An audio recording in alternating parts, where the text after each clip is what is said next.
नमस्कार दोस्तों, तो इस वीडियो में मैं आप लोगों का स्वागत करता हूं। इस वीडियो में आप लोग जानने वाले हैं परफेक्ट पार्टिसिपल के बारे में। देखिए यहां पर आप लोग देख सकते हैं बीइंग प्लस वर्ब की थर्ड फॉर्म, कुछ किए जाने पर इसका सेंस आता है और इसे हम परफेक्ट पार्टिसिपल की जगह यूज कर लेते हैं, लेकिन हर समय यूज नहीं कर सकते। ठीक है, ये भी मैं बताऊंगा किस प्रकार से यूज करना है। और देखिए हैविंग प्लस वर्ब की थर्ड फॉर्म ये परफेक्ट पार्टिसिपल है, जिसका मतलब हो जाता है ने के बाद या कुछ करके। हैविंग हैड खा पी कर सेंस आता है इसका। और हैविंग बीन प्लस वर्ब की थर्ड फॉर्म मतलब हो जाने पर इसका सेंस आता है, कुछ किए जाने पर। ठीक है, और हैविंग बीन हैड खाने पीने की बात होगी जब भी ये सेंटेंस बनाया जाएगा हैविंग बीन हैड से। तो सबसे पहले मैं इस वीडियो में आप लोगों को बताने जा रहा हूं कि परफेक्ट पार्टिसिपल क्या होता है। तो आप लोग देख रहे हैं डेली इंग्लिश फॉर ऑल। देखिए what is perfect participle. Having plus verb की थर्ड फॉर्म को ही परफेक्ट पार्टिसिपल कहते हैं। ठीक है, या फिर ये स्ट्रक्चर कुछ इस प्रकार से हो सकता है, having plus subject plus verb की थर्ड फॉर्म, ये भी परफेक्ट पार्टिसिपल है। देखिए हैविंग रिटन लिखने के बाद ऐसा हिंदी सेंस आता है और ये एक्टिव वर्जन है। अब देखिए हैविंग बीन प्लस वर्ब की थर्ड फॉर्म ये परफेक्ट पार्टिसिपल का पैसिव वर्जन है। और ये देखिए बीइंग प्लस वर्ब की थर्ड फॉर्म हम परफेक्ट पार्टिसिपल की जगह कभी कभार बीइंग प्लस वर्ब की थर्ड फॉर्म का यूज कर लेते हैं, लेकिन ये परफेक्ट पार्टिसिपल नहीं है। बीइंग प्लस वर्ब की थर्ड फॉर्म ये परफेक्ट पार्टिसिपल नहीं है। अब देखिए हैविंग बीन रिटन लिखे जाने के बाद ऐसा हिंदी सेंस आता है और ये क्या है, पैसिव है। अब देखिए आप लोगों को मैं बताने जा रहा हूं कि इनका यूज कब करते हैं परफेक्ट पार्टिसिपल का। टू यूज परफेक्ट पार्टिसिपल, देखिए दोनों वाक्यों के काम में समय का अंतराल होना चाहिए। मतलब कि जो भी दो सेंटेंसेस है उनमें समय का अंतराल मतलब टाइम गैप होना चाहिए। मतलब एक काम पूरा हो जाने के बाद दूसरा काम होना चाहिए। दोनों वाक्यों का सब्जेक्ट या तो एक ही व्यक्ति वस्तु हो सकता है या फिर अलग अलग व्यक्ति या वस्तु हो सकते हैं। तो यहां पर आप लोगों को ध्यान देना है, जब भी हम दो अलग अलग व्यक्ति या वस्तु के बारे में बात करेंगे, मतलब कि दो सेंटेंसेस में दोनों पर्सन अलग होंगे, डिफरेंट होंगे, तब हम नॉमिनेटिव एब्सोल्यूट का यूज करते हैं। अब ये नॉमिनेटिव एब्सोल्यूट क्या होता है, नॉमिनेटिव मतलब हो जाता है सब्जेक्ट और एब्सोल्यूट मतलब होता है फ्री। तो सब्जेक्ट फ्री रहता है। ठीक है, तो दो अलग अलग पर्सन हो सकते हैं। सिर्फ आप ये याद रखिए कि जब दो अलग अलग व्यक्ति या वस्तु की बात हो नॉमिनेटिव एब्सोल्यूट का यूज करते हैं। नॉमिनेटिव एब्सोल्यूट अपने आप में कुछ नहीं है। ठीक है, जब हम प्रेजेंट पार्टिसिपल या परफेक्ट पार्टिसिपल का यूज करते हैं दो अलग अलग व्यक्ति या वस्तु के लिए, तो उसी को हम नॉमिनेटिव एब्सोल्यूट कहते हैं। अब इसके बाद आप लोगों को सिर्फ वीडियो पर फोकस करना है। अब मैं आप लोगों को दिखाने जा रहा हूं सबसे पहले एक्टिव एग्जाम्पल, एक्टिव वॉइस का। देखिए Sita wrote a letter, Sita ने एक पत्र लिखा। सी पोस्टेड इट, उसने उसे पोस्ट कर दिया। तो आप कहेंगे कि सर आप पिछली वीडियो में देखा था प्रेजेंट पार्टिसिपल, क्या हम प्रेजेंट पार्टिसिपल का यूज नहीं कर सकते? मैं कहूंगा नहीं कर सकते, यहां पर तो नहीं कर सकते। देखिए एग्जाम्पल देखिए, पहले प्रेजेंट पार्टिसिपल का ये एग्जाम्पल था, Sita saw a tiger, she ran away. Seeing a tiger, Sita ran away, ये प्रेजेंट पार्टिसिपल का एग्जाम्पल है। अब देखिए सीता ने टाइगर देखा। ठीक है, सीता क्या टाइगर देख के रुक सकती थी? टाइगर देख के तुरंत भागेगी ही ना। जैसे कि किताब खोलकर उसने पढ़ा। ठीक है, किताब खोलकर उसने पढ़ा, तो क्या किताब जब खोलेगा तो पढ़ेगा ही ना। तो इसमें क्या टाइम लगा? किताब खोलने और पढ़ने में टाइम लगा? नहीं, किताब खोलते ही उसे अक्षर दिख जाएंगे, वो पढ़ने ही लगेगा। ठीक है, तो इतना आप लोगों को समझना है। अब देखिए Sita wrote a letter, Sita ने पत्र लिखा। सी पोस्टेड इट, क्या सीता पत्र लिखते ही क्या पोस्ट करने चली गई होगी? नहीं, ऐसा नहीं है। सीता रेस्ट कर सकती है, चाय पानी नाश्ता कुछ भी कर सकती है, खा पी सकती है। ये आपको खुद ही कॉमन सेंस लगाना है कि कहां पर समय का गैप मिल रहा है या मिल सकता भी है। जहां पर समय का गैप मिल भी सकता है वहां पर आप लोगों को परफेक्ट पार्टिसिपल का यूज करना होता है। तो आइए देखिए, इसका एग्जाम्पल है having written a letter, Sita posted it. पत्र लिखने के बाद सीता ने पोस्ट कर दिया। ठीक है, हैविंग, उसके बाद वर्ब की थर्ड फॉर्म, उसके बाद ऑब्जेक्ट, उसके बाद दूसरा सेंटेंस वैसे का वैसे ही रख देना है। अब मैं आप लोगों को पैसिव एग्जांपल देने जा रहा हूं। देखिए, Ramu was called in the room, Ramu को कमरे में बुलाया गया, ये पैसिव है, ठीक है। He cleaned the table there, उसने वहां टेबल साफ किया। Having been called in the room, Ramu cleaned the table. Having been, उसके बाद हमने वर्ब की थर्ड फॉर्म रखी, जो भी पहला काम होगा उसकी थर्ड फॉर्म हैविंग बीन के बाद रखेंगे। उसके बाद जो ऑब्जेक्ट है उसे वैसे का वैसे रख देंगे, जो दूसरा सेंटेंस है उसे वैसे का वैसे रख देंगे, ठीक है। लेकिन यहाँ पर देयर था तो मैंने यहाँ पर देयर हटा दिया, क्योंकि having been called in the room, तो रूम पहले ही हमने लिख लिया है, तो देयर की यहाँ कोई जरूरत नहीं है, क्योंकि रूम में ही तो जाके उसने टेबल साफ किया, तो देयर का क्या फायदा है यहाँ पर, ठीक है। आप चाहे तो लगा भी दे, उसमें कोई गलत नहीं है और ये भी बिल्कुल करेक्ट है, ठीक है। इस प्रकार से आप बना लेंगे पैसिव वॉइस में। तो यहां पर भी ध्यान देना कि ये जो रामू है, ठीक है, एक ही बंदा है, ये रामू भी वही है जो जिसे कमरे में बुलाया गया, और जिसने कमरा साफ किया वो भी रामू ही है, ठीक है। तो यहां मैंने आप लोगों को दोनों एग्जांपल दिए। एक एक्टिव वॉइस में वहां भी दोनों पर्सन जो थे वो सेम थे, काम करने वाले जो थे वो सेम थे, और पैसिव वॉइस में काम करने वाले दोनों सेम थे। अब मैं आप लोगों को दिखाने जा रहा हूं, मतलब कि काम करने वाले दो पर्सन हो। तो सबसे पहले हम एक्टिव वर्जन की बात करेंगे। देखिए, इसमें हम रीजन और रिजल्ट दिखाएंगे, वो किस प्रकार से मैं बताता हूं। देखिए, सबसे पहले हम हैविंग और उसके बाद सब्जेक्ट रखेंगे, या फिर स्ट्रक्चर इस प्रकार से हो सकता है, subject plus having plus verb की थर्ड फॉर्म, ठीक है। तो दोनों प्रकार से मैं आपको दिखाऊंगा। तो देखिए, the teacher entered the classroom, मतलब कि टीचर ने क्लासरूम में प्रवेश किया। The students stop making noise, students ने मतलब विद्यार्थियों ने शोर करना बंद कर दिया। तो ये आप बना लेंगे, the teacher having entered the classroom, the students stop making noise, मतलब कि टीचर के क्लासरूम में प्रवेश करने के बाद विद्यार्थियों ने शोर करना बंद कर दिया। तो ये सेंस आता है। अब देखिए, द टीचर, सबसे पहले हमने सब्जेक्ट लिया, उसके बाद हैविंग प्लस वर्ब की थर्ड फॉर्म, ठीक है। उसके बाद जो ऑब्जेक्ट है उसे वैसे का वैसे रख देंगे, ठीक है, द क्लासरूम। और इसके बाद second sentence same to same रख देंगे, उससे कोई दिक्कत नहीं है। अब देखिए, हम दूसरे प्रकार से कैसे बना सकते हैं, जैसे हैविंग प्लस सब्जेक्ट, वो भी दिखा देता हूं आप लोगों को। हैविंग द टीचर, हैविंग उसके बाद द टीचर जो कि सब्जेक्ट है, उसके बाद वर्ब की थर्ड फॉर्म आई है, ठीक है। Having the teacher entered the classroom, इसका भी वही मतलब है, टीचर के क्लासरूम में प्रवेश करने के बाद the student stop making noise, बच्चों ने मतलब कि विद्यार्थियों ने शोरगुल करना या हल्ला करना बंद कर दिया। अब मैं आप लोगों को दिखाने जा रहा हूं टू पर्सन, जो अलग अलग दो व्यक्ति हैं वो पैसिव में, ठीक है। अब देखिए, यहां पर सब्जेक्ट जो होगा वो रिसीवर होगा, ये आप लोगों को पता है। पैसिव वॉइस में ऑब्जेक्ट पहले लिखते हैं, लेकिन मैंने सब्जेक्ट इसलिए लिखा क्योंकि हम सब्जेक्ट के रूप में उस ऑब्जेक्ट को रखते हैं, ठीक है, उसे हम रिसीवर कह सकते हैं। तो सबसे पहले हम रिसीवर को रखेंगे, उसके बाद हैविंग, उसके बाद बीन, उसके बाद वर्ब की थर्ड फॉर्म। ये भी रीजन और रिजल्ट होगा। जैसे the king was killed, the army was enslaved, तो यहां पर देखिए, राजा को मार दिया गया। यहां राजा मार नहीं रहा है, राजा के ऊपर काम हो रहा है, राजा को कोई और मार रहा है। हम बता सकते हैं the king was killed by him, उसके द्वारा राजा को मार दिया गया, ठीक है, ऐसे कह सकते हैं। द आर्मी वॉज इंस्लेव्ड, तो राजा जब मर गया तो आर्मी को गुलाम बना लिया गया। इंस्लेव्ड मतलब होता है गुलाम बनाना। ये क्या था, ये कारण था, राजा का मरना कारण है, और रिजल्ट क्या हुआ कि जो सेना थी उसे गुलाम बना लिया गया, ठीक है। तो रीजन ये है, और रिजल्ट ये हुआ कि सेना गुलाम बन गई। The king having been killed, the army was enslaved, ठीक है, राजा के मरने के बाद आर्मी को मतलब सेना को गुलाम बना लिया गया। तो सबसे पहले आपने सब्जेक्ट रखा, ठीक है, जो कि रिसीवर है, जिसके ऊपर काम होता है। तो सब्जेक्ट द किंग है यहाँ पर जो रिसीवर के रूप में, तो हमने द किंग ही लिखा, ये भी याद रखना। उसके बाद हैविंग बीन, उसके बाद किल्ड जो कि वर्ब की थर्ड फॉर्म है।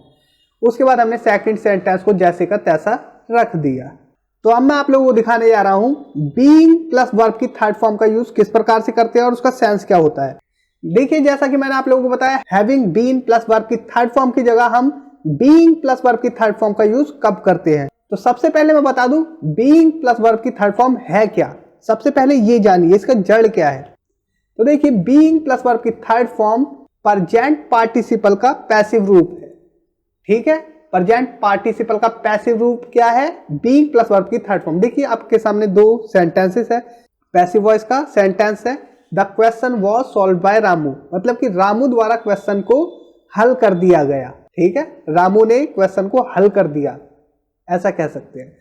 ही बिकेम हैप्पी, वो खुश हो गया। ठीक है, तो दोनों काम एक साथ हो सकते हैं, यहां पर पता चल रहा है ना, दोनों काम एक साथ हो सकते हैं। हो सकता है कि उसने क्वेश्चन सॉल्व कर दिया हो और तुरंत ही खुश हो गया हो, ऐसा तो हो सकता है। इसमें ये तो नहीं है कि बहुत टाइम लग जाएगा उसे खुश होने में, नहीं। तो यहां पर हम प्रेजेंट पार्टिसिपल का यूज करेंगे और वो भी पैसिव के रूप में। तो देखिए the question being solved, Ramu became happy. आप कहेंगे या बाय रामू नहीं किया, तो रामू यहां तो है, Ramu became happy. The question being solved, इसका मतलब भी बता देता हूं। ठीक है, रामू द्वारा क्वेश्चन को सॉल्व कर दिए जाने पर रामू खुश हो गया। और आप बना सकते हैं the question being solve by Ramu he became happy, तो दोनों का मतलब सेम ही है, आप किसी भी प्रकार से बनाए। ठीक है, यहां पर हमने सॉल्व के बाद कोमा लगा दिया, उसके बाद रामू बिकेम हैप्पी कर दिया। यहां पर सॉल्व के बाद हमने बाय रामू दिखा दिया पहले ही। ठीक है, लेकिन उसके बाद हमने फिर प्रोनाउन का यूज किया, ही बिकेम हैप्पी, वो खुश हो गया। ये ही भी रामू ही है। इतना क्लियर हो गया कि प्रेजेंट पार्टिसिपल का पैसिव होता है बीइंग प्लस वर्ब की थर्ड फॉर्म। और बीइंग के तो बहुत सारे यूजेस हैं, मैं आप लोगों को सिर्फ जानकारी के लिए बता रहा हूं कि प्रेजेंट पार्टिसिपल के पैसिव के रूप में यूज होता है, जो कि आप लोगों को लगता है कि परफेक्ट पार्टिसिपल की जगह ये क्यों यूज हो रहा है और यहां पर ये यूज क्यों हुआ। इसमें कोई टाइम गैप नहीं मिल रहा, क्वेश्चन सॉल्व करते ही वो तुरंत खुश हो सकता है, इसलिए हमने प्रेजेंट पार्टिसिपल के पैसिव का यूज किया, बीइंग प्लस वर्ब की थर्ड फॉर्म का यूज किया। देखिए ही वॉज डिफीटेड, मतलब वो हार गया था। ठीक है, ऐसा सेंस आता है, वो हार गया था, हो सकता है किसी के द्वारा वो हार गया था। ही स्टार्टेड क्राइंग, वो रोने लगा। तो देखिए इसे आप बना सकते हैं बीइंग डिफीटेड, मतलब कि हार जाने पर स्टार्टेड क्राइंग, वो रोने लगा। तो हार जाने पर वो तुरंत रोने लग सकता है, ऐसा हो सकता है, तो हम बीइंग का यूज करेंगे। और यहां पर having been defeated he started crying, हार जाने के बाद वो रोने लगा। ऐसा भी हो सकता है कि हारने के थोड़ी देर बाद रोने लगा हो, तो हैविंग बीन का यूज करेंगे। तो ये आप लोगों को अपने माइंड से सोचना है, कॉमन सेंस लगाना है कि हमें बोलना क्या है।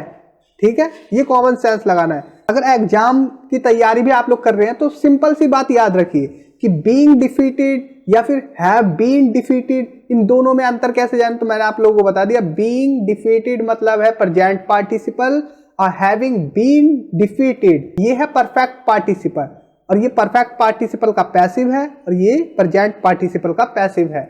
और इनका यूज हम इसलिए यहाँ पर बीइंग का यूज इसलिए किया जा रहा है क्योंकि यहाँ पर हमें लग रहा है कि यहाँ एक के बाद दूसरा काम तुरंत हो सकता है।